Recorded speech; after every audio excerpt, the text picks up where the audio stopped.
This week on Adventist News Network, churches in London open their doors to homeless ministry. Expanding Adventist education in Rwanda. And international recognition for an Adventist kids camp in Germany. These stories and more coming up.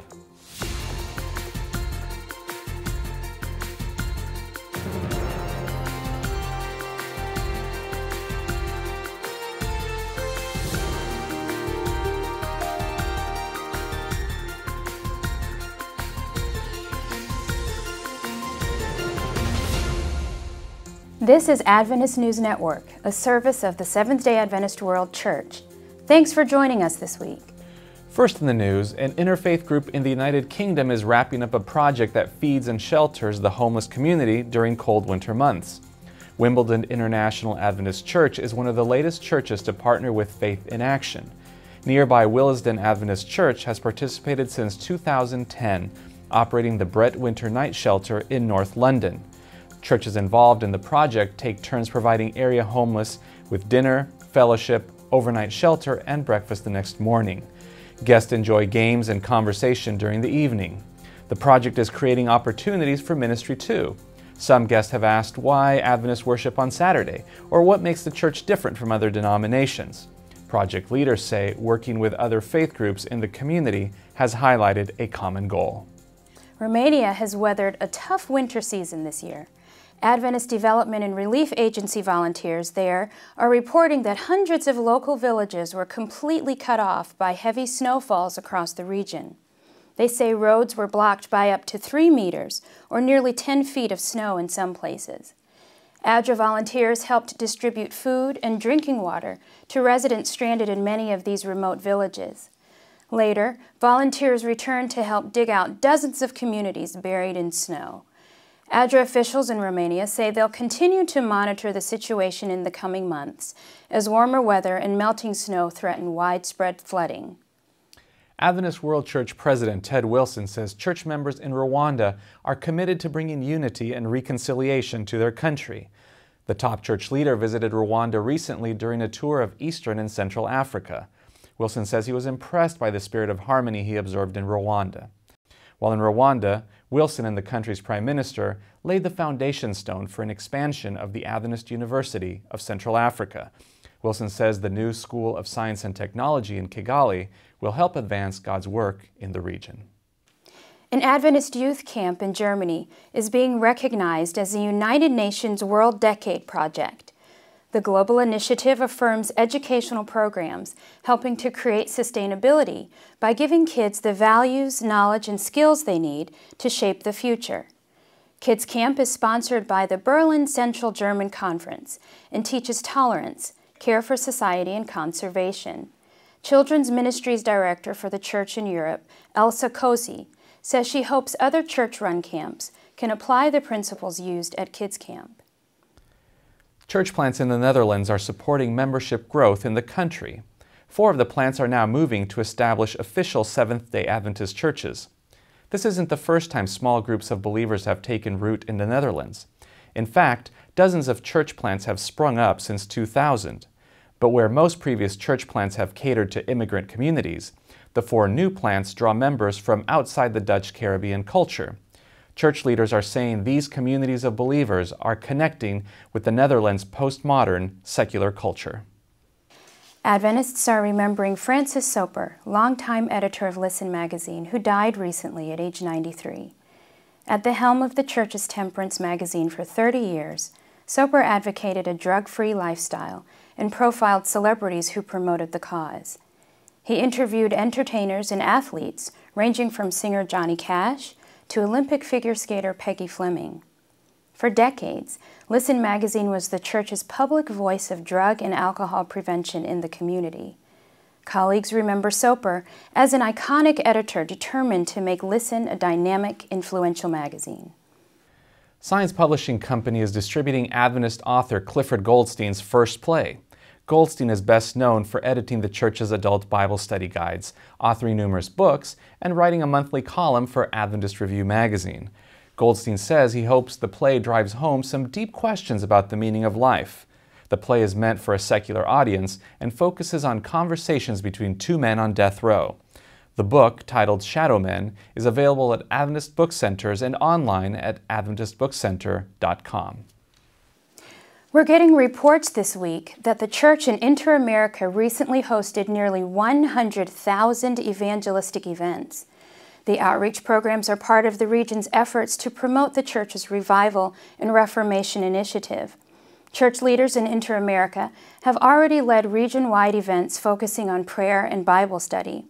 This latest series of meetings involved thousands of church leaders and lay members working in small groups to share their faith. Adventist small group members invited their friends and neighbors to local events held in churches, auditoriums, and community centers. In Barbados, one series of meetings focused on well-being and offered free health screenings. When we continue after the break, a professional basketball player trades the court for the classroom.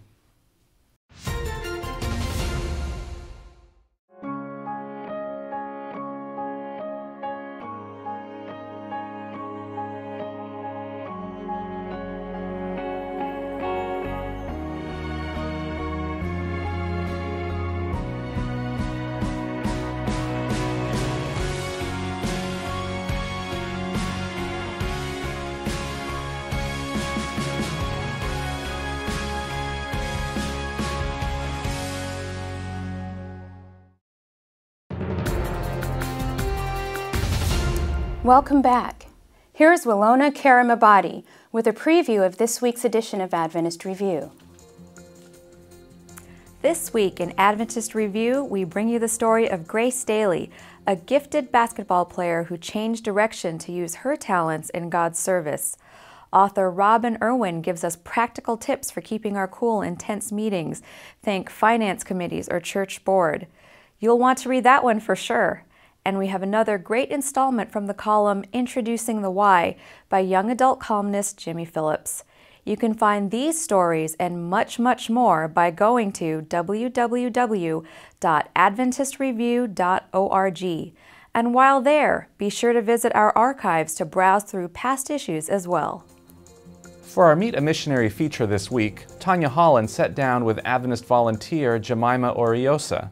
Jemima and her husband Daniel served in South Africa, Zimbabwe, and Cyprus during the 1980s and 90s. My guest today on Meet a Missionary is Jemima, who is originally from the Philippines. Jemima, when you and your family were in Zimbabwe, the nation was experiencing a big drought at the time, and food was consumed as soon as it arrived.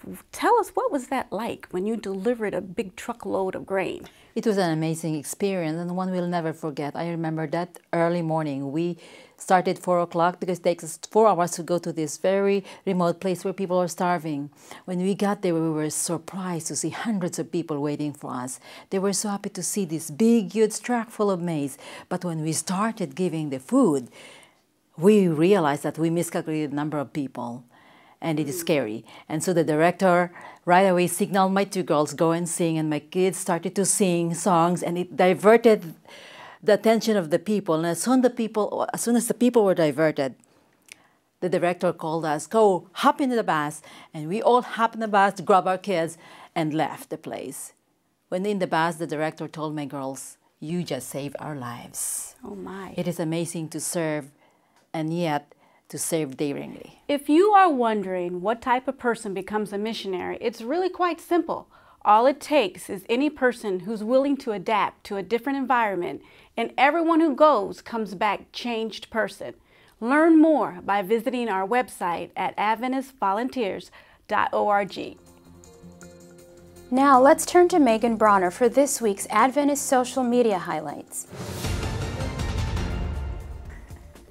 This week on Twitter, we've been discussing religious liberty.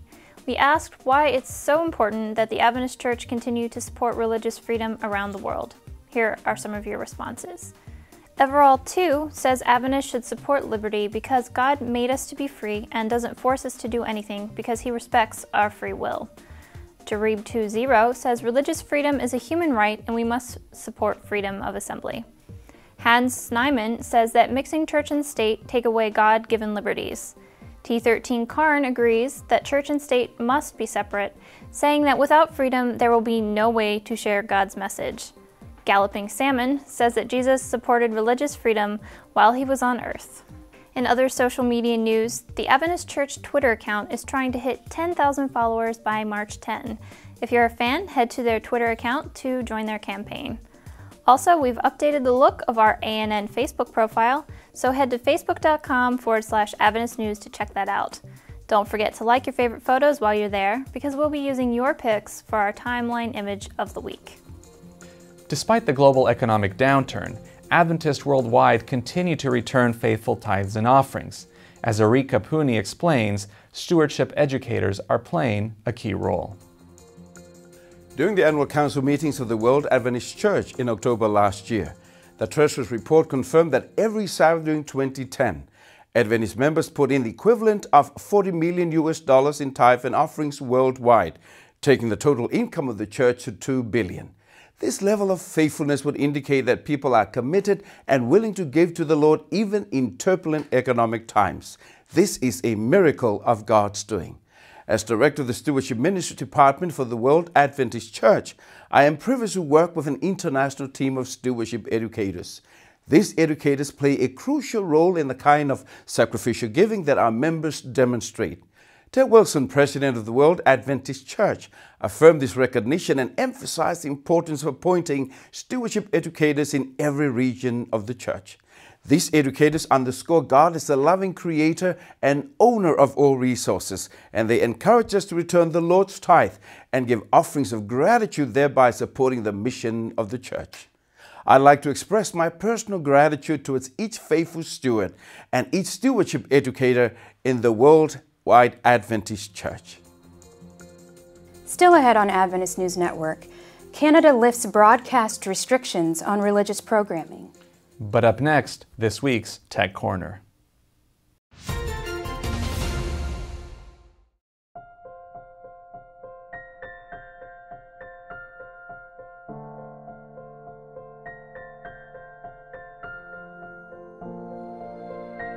Recently, I read through the story of the great revival of interest in the second coming of Jesus, as people studied the prophecies for themselves. And I came across these words: those who studied the Bible for themselves could not but see the unscriptural character of the popular views of prophecy. Wherever they would search the Word of God for themselves, the Advent doctrine needed only to be compared with the Scriptures to establish its divine authority. I was reminded of the Reformers' love for Scripture, and I was reminded of the importance of studying the Bible for myself to learn the story of the great hope that Jesus offers.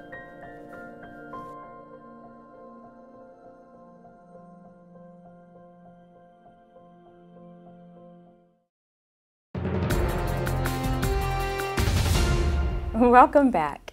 Let's turn to John Beckett for this week's Tech Corner. The PDF format is an almost universal way to digitally print and share final copies of documents.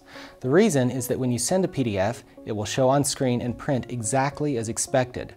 All that's needed to view the document is PDF reader software like Adobe Acrobat, which most computers already have. If you combine PDF creation software with a scanner, you can even turn physical documents into electronic ones that can be stored on your computer or shared online. Because of this, it's handy to have printer software on your computer that creates a PDF rather than a physical printout. Apple Mac computers already have print-to-PDF abilities, but surprisingly, Windows computers don't. The good news is that it's easy to add this feature to Windows. Today we'll look at BullZip PDF Printer, which is available for free from bullzip.com. First, download and install BullZip from the website. The software will add another printer to your computer. To make a PDF, just choose BullZip PDF when you print.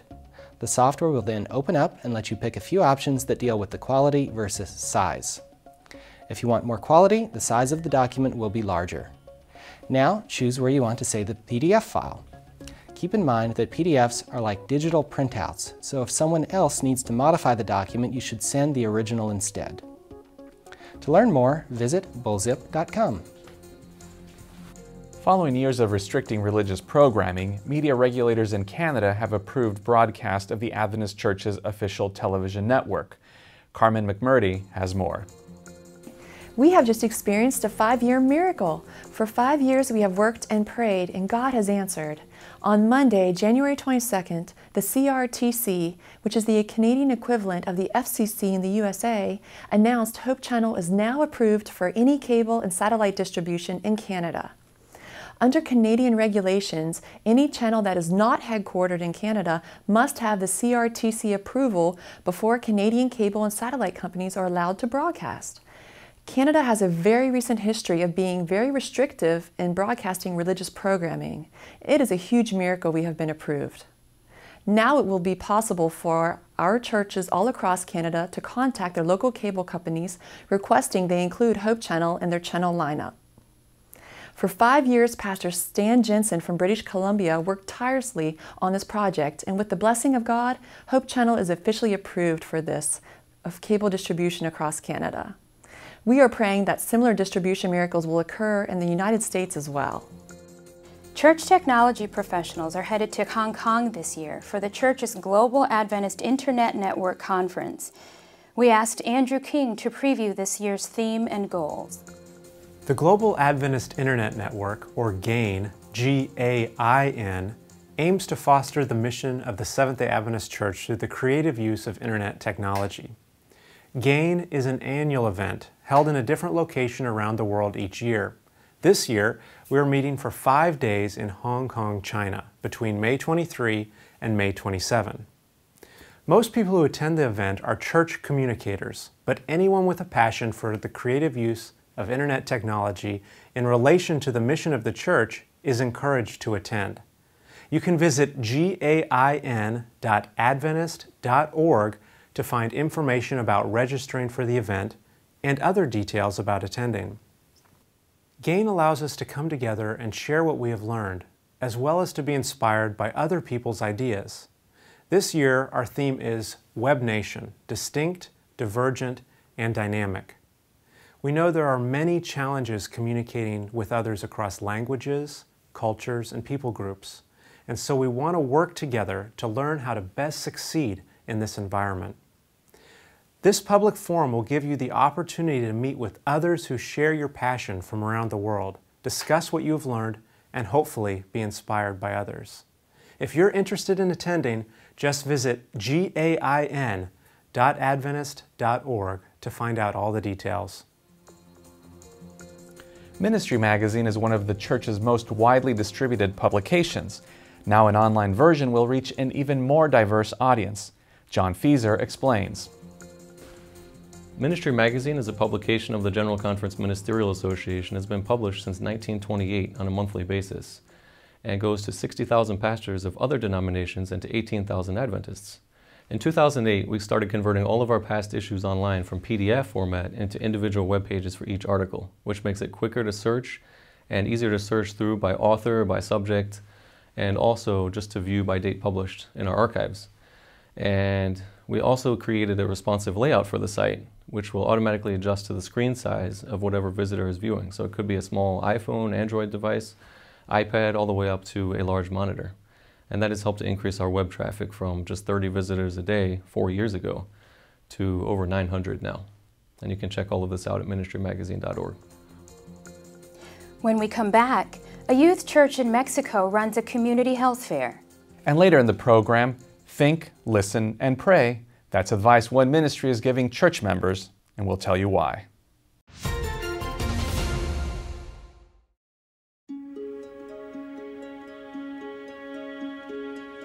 All I could see was my husband's body just sinking to the bottom.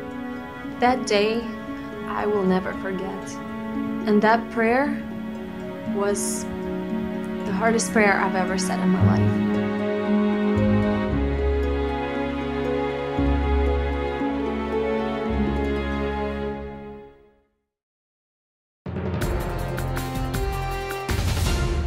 Welcome back. Let's find out what you reported this week with our iShare report. Filling in for Sergio Gonzalez this week is Justin Woods.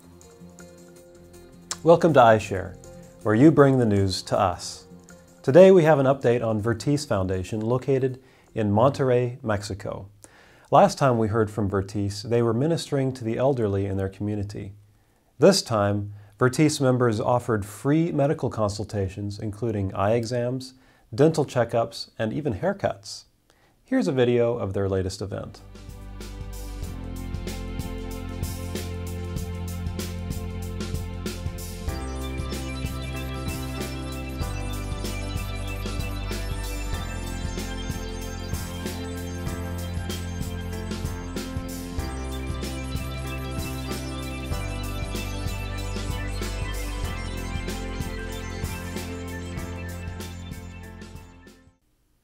Thanks for watching, and don't forget to submit your story at news.adventist.org/iShare.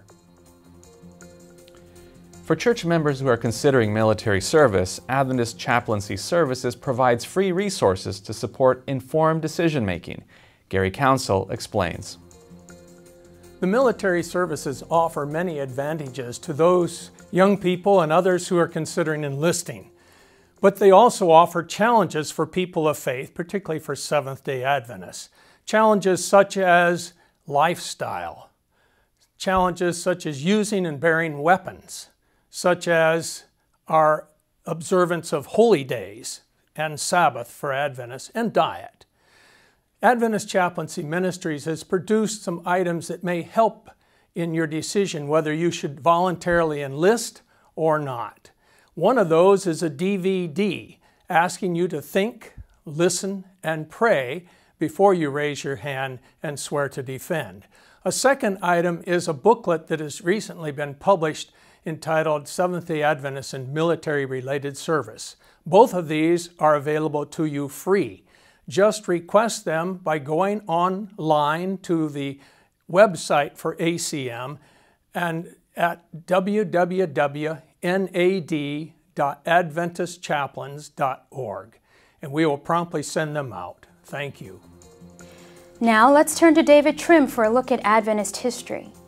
This week, an important reminder from church co-founder Ellen White. Welcome to This Week in Adventist History.